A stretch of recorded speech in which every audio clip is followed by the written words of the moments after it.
Hello， 大家好，我是幻塔海外版的发行制作人 Phyllis， 很高兴第一次以这样的方式与大家见面。自从去年8月份上线以来，幻塔受到了非常多海外玩家的喜爱、鼓励以及反馈，我真的非常开心，因为在这段时间里，能够陪着玩家们一起去领略游戏的魅力，有来自亚夏的自然风光，也有维拉的沙漠与京都，以及还有后来的沼泽地，再到海底世界。所以真的很荣幸，这次能够和全球玩家一起来揭开新时空九域的神秘面纱。那就话不多说吧，我们一起来连接新的时空。当然，一定要看到最后，因为九域专属惊喜也在等着大家。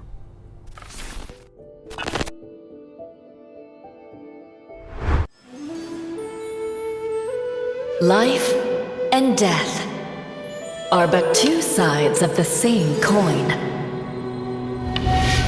It is a law that governs all that exist, and death is not the end. There are always those who wish to return back to a certain point. This is merely an escape.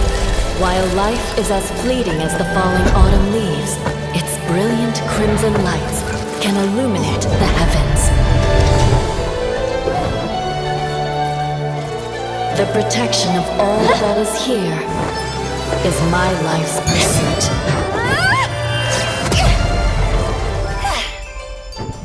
Even if the world collapses, my determination shall never falter.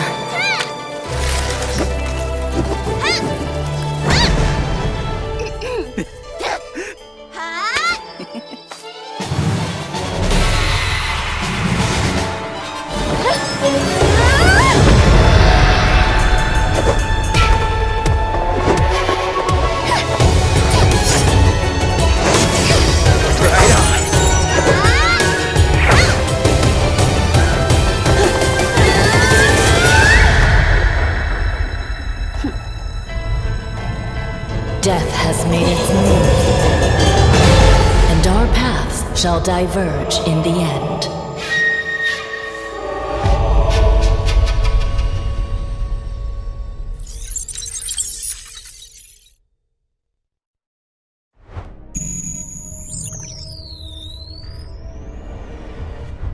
首先，我非常希望向大家说明，为什么九域与亚夏、维拉这3张地图看上去差别如此之大。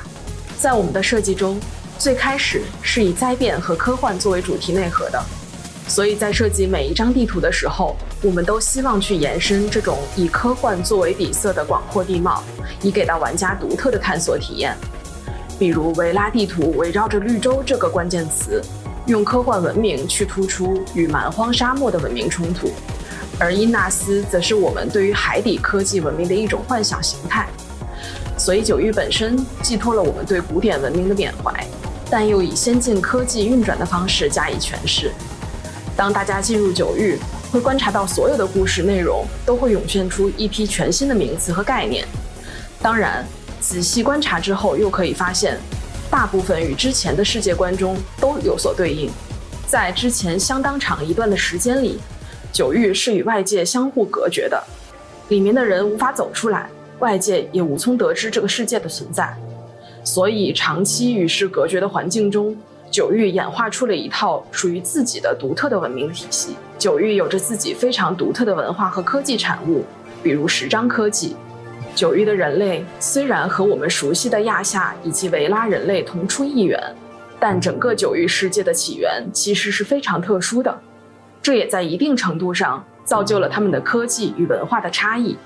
九域文明基于另一套科技体系，对世界原生的能量进行汲取、转化和应用。主角与伙伴，不同文明的目标始终如一，就是对抗和根除灰域体，或者准确的来说，九域的人民称它为慧明。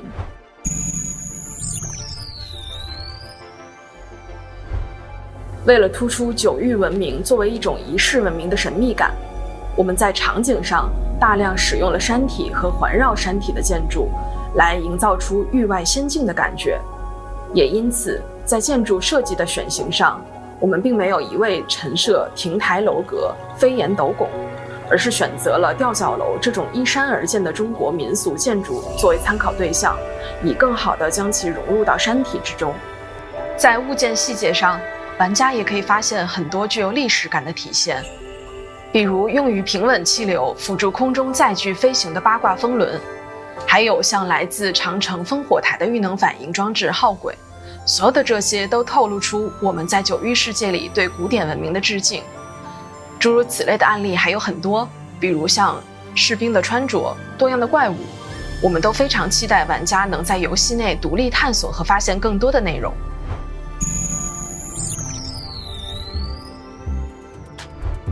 既然有新的旅程，也肯定少不了新的冒险伙伴。除了带领拓荒者来到九域的蓝和寒露，玩家们会在九域认识更多的朋友。首先，我想向大家介绍的是流火，他是黎州的九域狱卫，职责便是抵御晦冥，守护九域。作为狱卫，流火可以通过来自朱雀的力量增强自身，使用的武器是一支巨型的毛笔松喙。他在战斗的时候可以操纵松喙，泼洒笔墨，十分豪爽。另外一位就是来自九域的武术专家，强大的拳手玉兰，他拥有九域中最高超技术打造的武器骈针，在配合十章使用时，可以形成气流，起到类似拳套的效果，不仅可以保护双手，还能增加挥拳的威力。除了九域认识的新伙伴，我们熟悉的老朋友夏佐也将在 3.0 主线剧情中回归。经过磨练后的夏佐也拥有了更强大的力量。辗转多个世界后，莎莉终将与自己的哥哥再次相遇，那这又会带来怎样的故事呢？我们非常期待将这些留给玩家们自己去探索。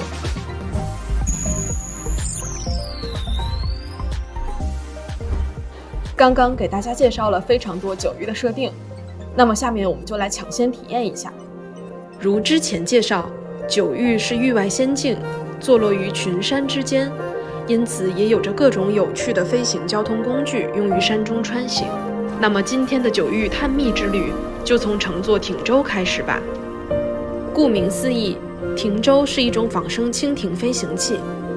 也许从这个角度看过去，艇舟像是由精密木质结构拼接而成的机关造物，但机关又怎么可能真的飞起来呢？让我们调转视角，看到下方的围岸了吗？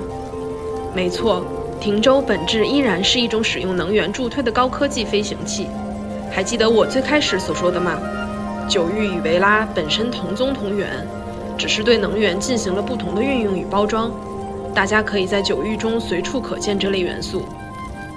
好，现在我们到达了九域的长城。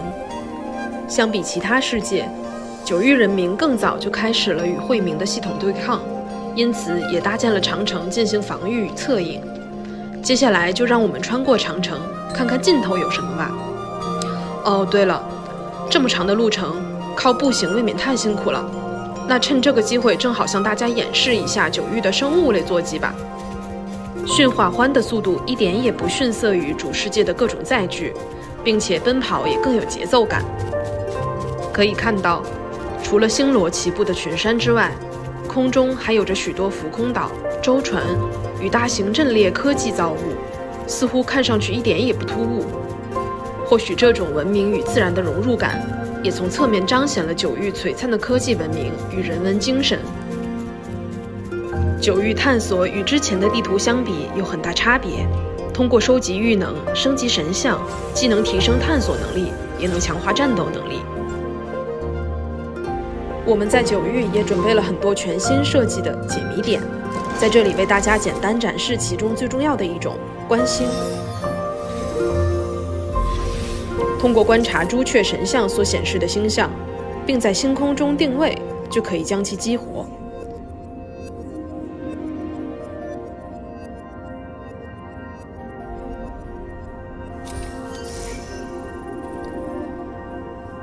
成功激活观星台，就可以解锁周围的地图信息。因此，每次来到未知的环境，请记得优先前往观星台哦。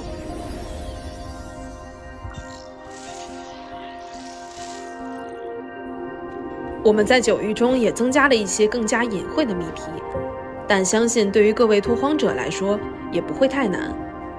比如这里是前往对面的必经之路，但又无路可走，那想来应该是需要解锁一条新的道路吧。左右看看，这里最显眼的就是这口钟了。一看到钟，我最先想到的就是敲它。果然，路出现了，是不是也不难呢？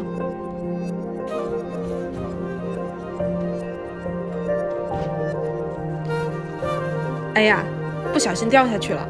换做之前的拓荒者，在跌落悬崖后要怎么做呢？也许只能像这样，使用机械手臂回到悬崖边。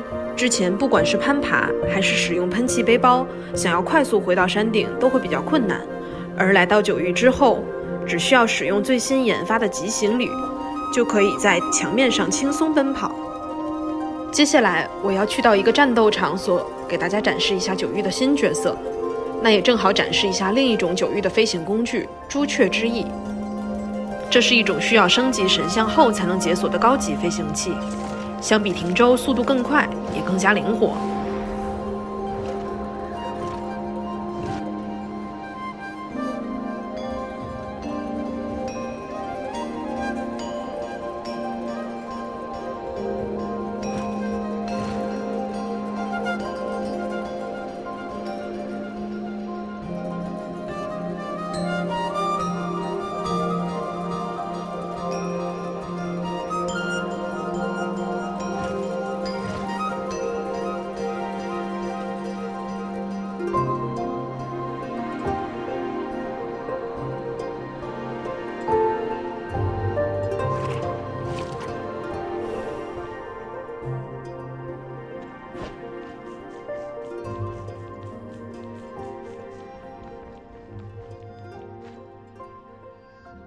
下面给大家展示一下用新角色流火与 BOSS 对战。Want me to take care of it for you? Perfect! Perfect!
大家应该也发现了，今天跟随在背包后面的并不是大家熟悉的小米娅，因为这个小家伙还会协助战斗。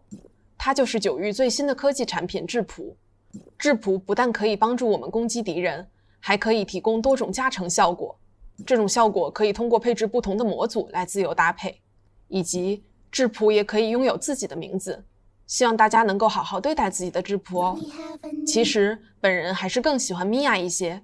在九域进行全新升级的米娅终于也能参与战斗了。下面再简单展示一下玉兰。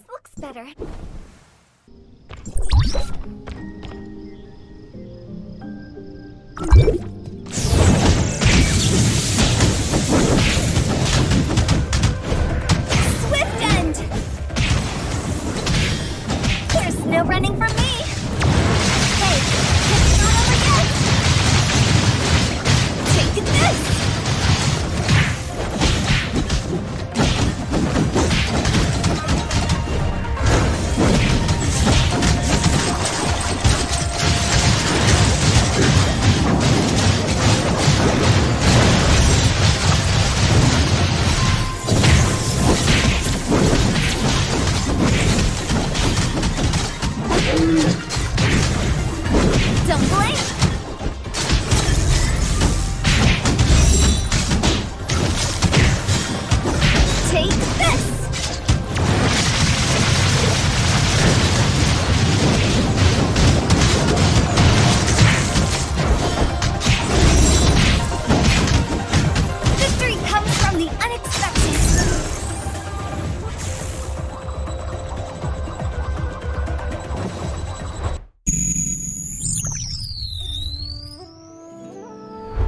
正如刚刚给大家所展示的部分，在未来的一段时间里面，我们将陆续放出九域相关的内容。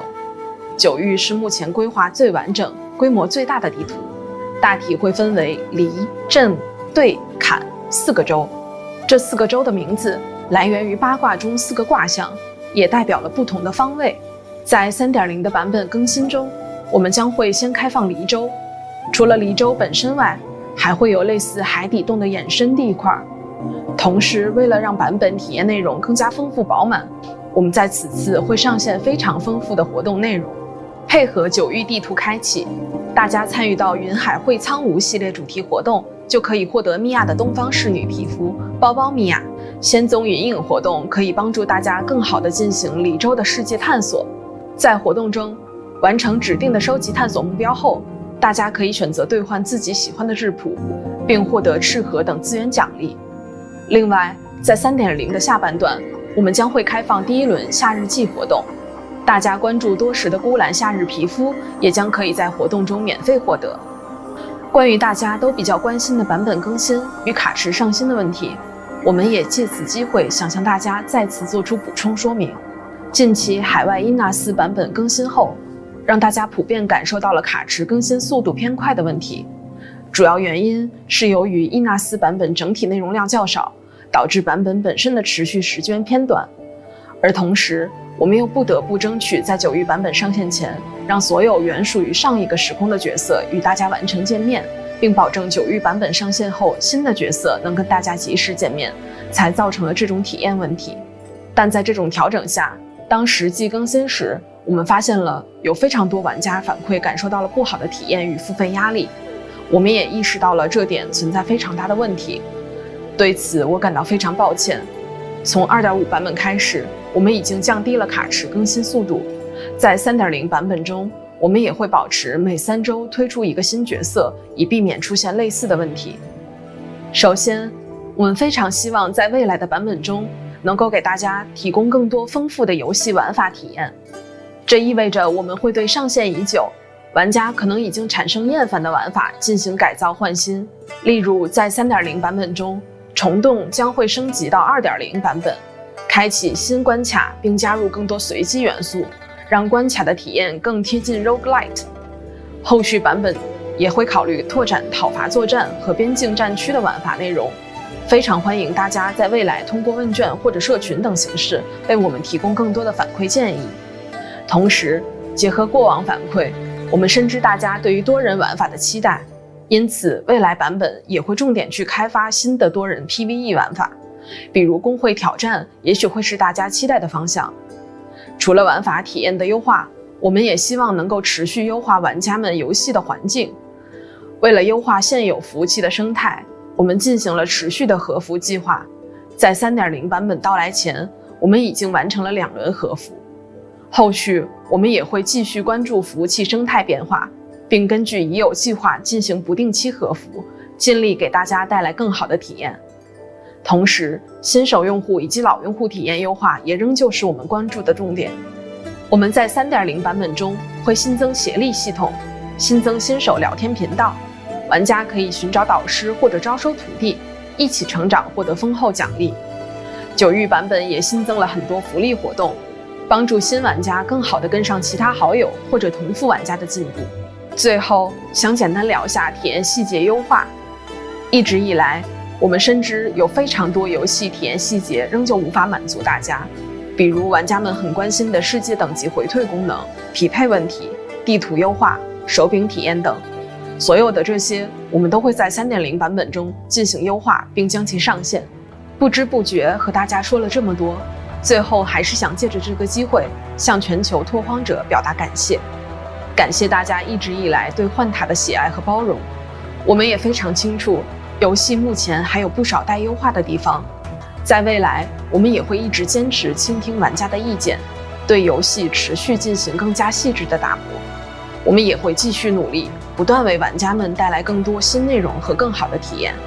九域之门即将开启，也祝所有的拓荒者在这片全新的土地上有更加丰富精彩的游戏体验。谢谢大家。